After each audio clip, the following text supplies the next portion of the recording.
Hello, everybody. I'm Ricky Smith, and this is Faith on Friday Presents.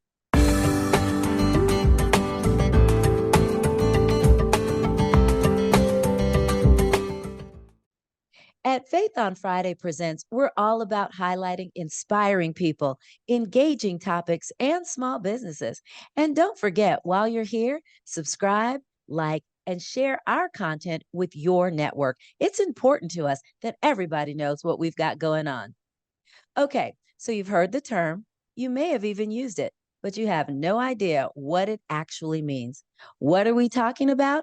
Imposter syndrome. You know, that thing that makes you feel like that where you are, you don't belong. You're waiting for somebody to come and tap you on the shoulder to tell you that you're in the wrong seat. Well, you're not. I want to introduce you to someone today who is a specialist, if you will, in imposter syndrome. She is phenomenal, and you're going to love it because I know I do. Y'all, please say hello to Dr. Camille Valentine. Hi, Dr. Camille. Hello, hello, hello. Thank you so much for having me, Ricky. I'm so thankful to be here today. And hello to all of you out there. No, thank you for being here. You know, Dr. Camille, because this is one of those topics people hear about it all the time. And, people use it in various areas and different things. So we really want to jump into this. But before we do, my friend, tell us a little bit about yourself. Where are you? What are you doing? And what's your PhD in? So I am located in Hampton, Virginia. I have now accepted an appointment with Hampton University as a adjunct professor and professor of psychology. So I'm really excited for these new endeavors that are starting now, enrolling through January. And I am an imposter syndrome recovery psychologist, organizational development coach, and I am just really, really here to help empower so many of men and women of color who are professionals stuck in toxic working environments. Wow, that was a whole bunch. And especially, you're helping people of color. That right there is a whole thing by itself. And stuck in toxic work environments. What does that mean, a toxic work environment, and why specifically people of color? Well, I discovered this while I was in my dissertation process. I got a degree in psychology, organization development, and I thought I was going to be studying professionals dealing with like low self-esteem. And I've been in those working environments where I was the only one, where you feel a little bit of a token, and then it kind of dives into this feelings of non-belonging and invisibility, which ultimately personally had me feeling defeated, deflated, minimized. Like I just started really, really losing my confidence. And so I learned that this was a thing, if you will, especially among white women, European women who were very successful.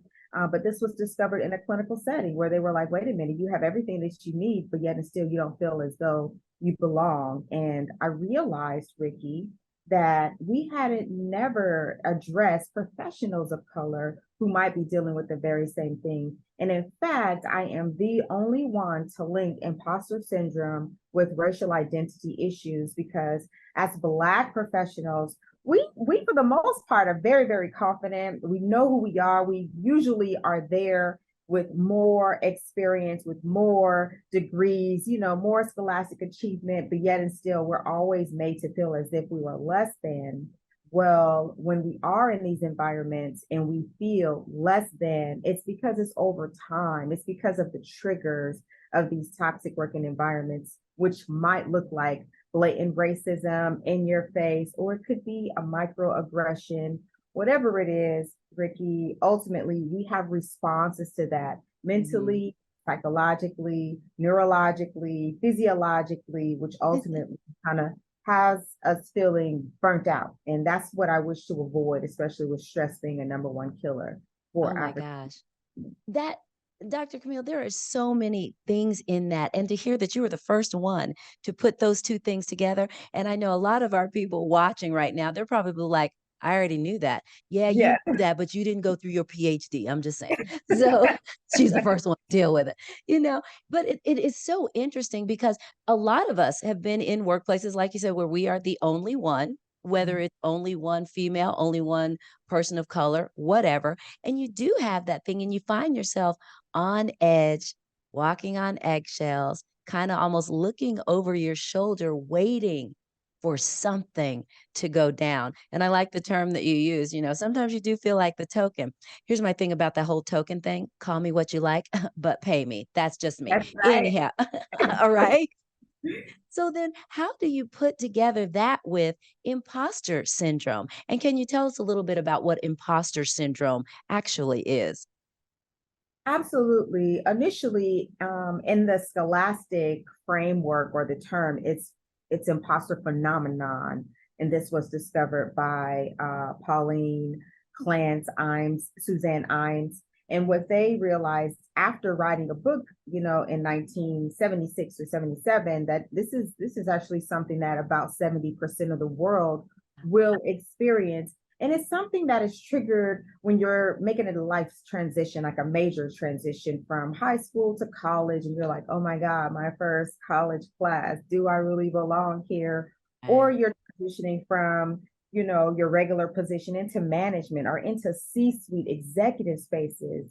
And that's when it really, really kicks in like, oh my gosh, am I, feeling as if I have what it takes to stay here. I know how I got here, but do I have what it takes to stay here? And Mhm. so imposter syndrome really is a lay term that really had academia, those of us who are in the scholastic realm, looking at this more closely because there's more and more people writing and talking about the imposter syndrome than there Right. are people talking about the phenomenon itself. Wow. So it's huge. It's huge. It's huge. And it's making huge impacts, not just in the African American community, but other women of color. You're talking about Asians in my study. I've had Asians, and I've had African Americans, men and women of color, pretty Mhm. much to kind of represent this demographic. But we are suffering. We are suffering, and I want to kind of make sure that I'm here to provide some ways of soothing ourselves and healing and providing psychological safety. Man. So if you're somebody suffering from this phenomenon, this syndrome, what could that possibly look like? And would you notice it? So when I was going through it, I never noticed anything about it. I always thought it was just me having a lack of confidence, low self-esteem. But really, it is when you absolutely have the credentials, you have everything that it takes, you are well qualified to be there, but you just still feel inadequate, and you feel as if the anxiety that is creeping up inside of you, the intrapersonal conflicts that goes on, that someone's going to find out about it. So it is fear of someone saying, you know what, you're right. I'm tapping you on the shoulder. The jig is up. You're a fraud, but it's Oh, not that we are frauds. It's yeah. that we, in these working environments, when they are not supportive, when you're not affirmed over time, will Sure. have you feeling like you're in a pressure cooker. So what Mm, it looks like, Ricky, is some of us may overwork. Some of us may want to overcompensate mm. for us feeling inadequate. So we might take on more work than we're actually physically able to do. No, we already got 17 jobs in a job Yeah, anyway. exactly. What's one more? What's that?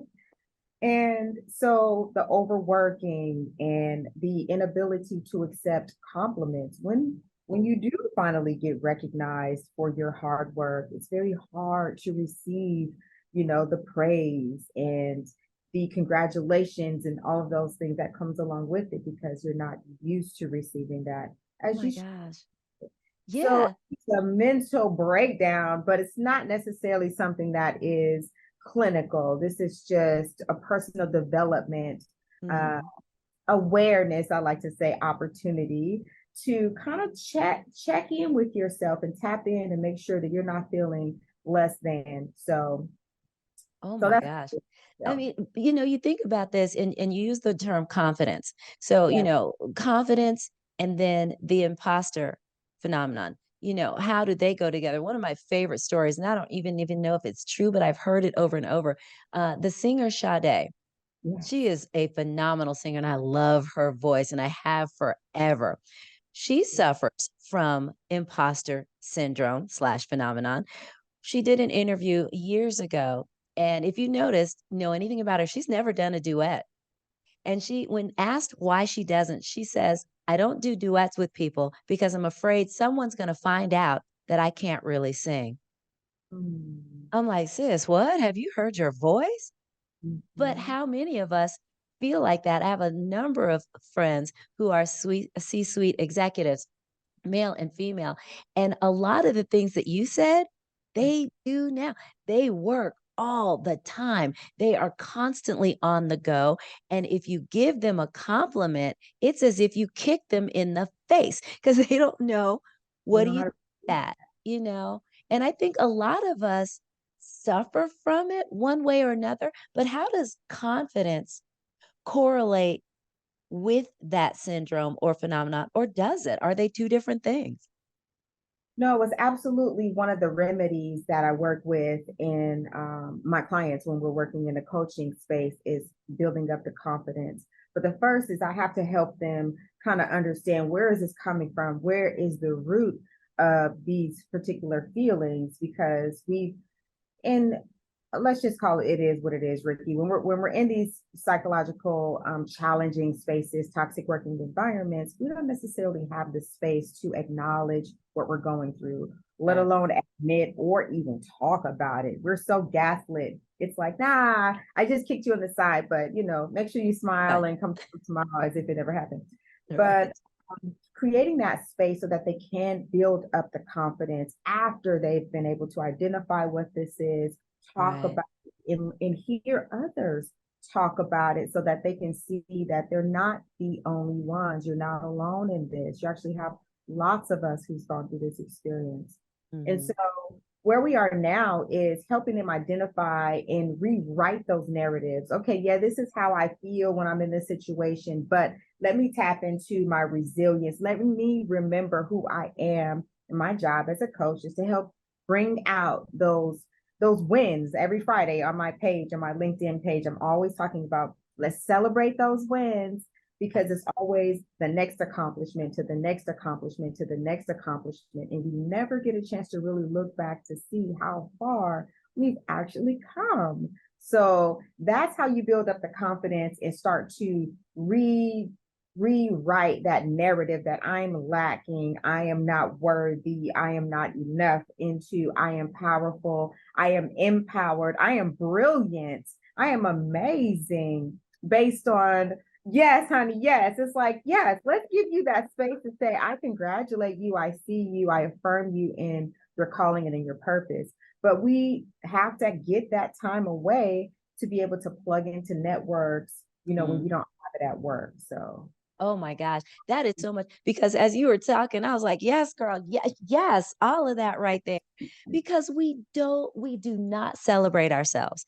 And a lot of that, when you're talking about you take them back to where did this start? And the first thing that came to my mind is who hurt you? Because a lot of times that came from someplace. Somebody told you that you couldn't, you shouldn't, you can't, you're not allowed, you blah, blah, all the things. And then thing. we take that and we drive that thing forward for years. And then here we are wondering why we're feeling some kind of way. Now, you talked about your coaching program. What's your coaching program called? So my company is Valentine Coaching and Consulting. I've dedicated a majority of my practice to helping men and women of color who are really wanting to conquer imposter syndrome or the imposter phenomenon.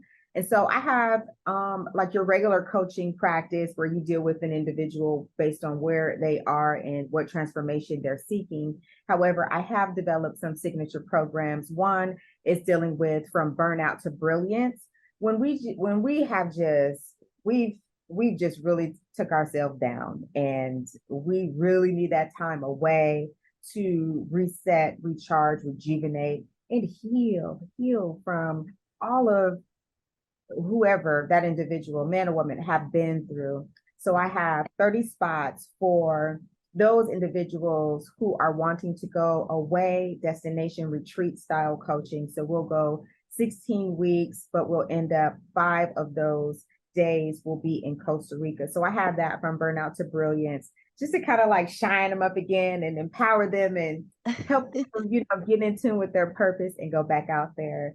And then I Mhm. have my regular signature workshop that I just tested out on the Black Doctoral Network this past weekend in Atlanta, and that went Awesome. very well. And the name of that workshop is Imposter Syndrome Recovery Coaching for Black Professionals. So Wow. I conferences, workshops, that sort of environment to help really break down what this is, my Mhm. 9-step method, and how they can really work with me if they choose to. That is just so great, especially from burnout to brilliance. Like you said, sometimes we just need to get away because when you are in your space, it's comfortable. You know everything, so it's hard to let that stuff go. But yeah, I've never been to Costa Rica. I'm just putting that out there. So Yes, I got a spot for you. hey, I'm down. So, Dr. Phil, if somebody wanted to work with you or continue this conversation with you, where is the best place for them to find you? I would love for them to visit my website. It's coachingwithdrv.com. Or they can find me on LinkedIn, drcamillevalentine.com. I'm always That's there so and they true. can see Yeah, what full disclosure, y'all. Where do you think I found her? Yes, yeah, on LinkedIn. It works. It works. I am yeah. telling you, y'all, please don't worry. If you didn't get her contact information, it's all going to be in the description below. And don't forget, while you're here, subscribe, like, and share. It's important to us that you're watching. Dr. Camille, I could just talk to you forever, and I'm totally going to. But my friend, before I let you go, we got to play a game. Okay, so this game is called This or That. I'm going to give you the choice of a few things, and you just tell me which one you like the best. Are you ready to play, my friend? I am ready to play, Ricky. Let's do this.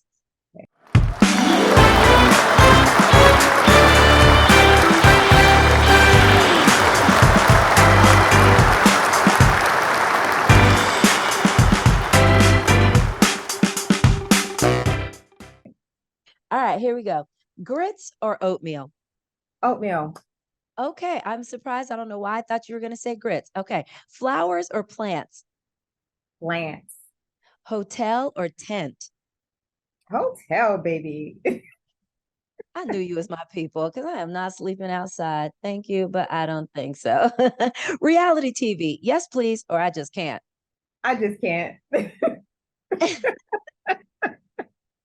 I'm not even gonna ask why, but I can only imagine. Oh my gosh. Yellow light, slow down or speed up?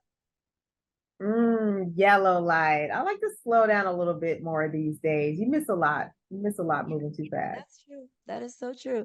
Coke or Pepsi? Neither. Water. Well done. That's hence the glowing skin. I'm not mad at you. That is beautiful. Read the book or see the movie? Oh, it is read the book first, then see the movie. So it's That is both so over funny. Why do here. you read the book first and then go see the movie? Well, because I'm a bibliophile. I really love books, Ricky. Okay, Like there's nothing wrong with them, that. touch them, smell them. And The Mind is the best movie ever. So Wow, yeah. that right there, that's everything. I'm not mad. Okay, Prince or Michael Jackson? MJ, because he's a Virgo. Girl, get your life together. I'm not mad though. I'm not mad. And finally, Dr. Camille, what would you tell your 13-year-old self right now? I would tell my 13-year-old self to believe in yourself and trust your intuition. What you feel on the inside is real and follow that. That is God's voice. That's what I Oh would. my gosh. And she's gonna turn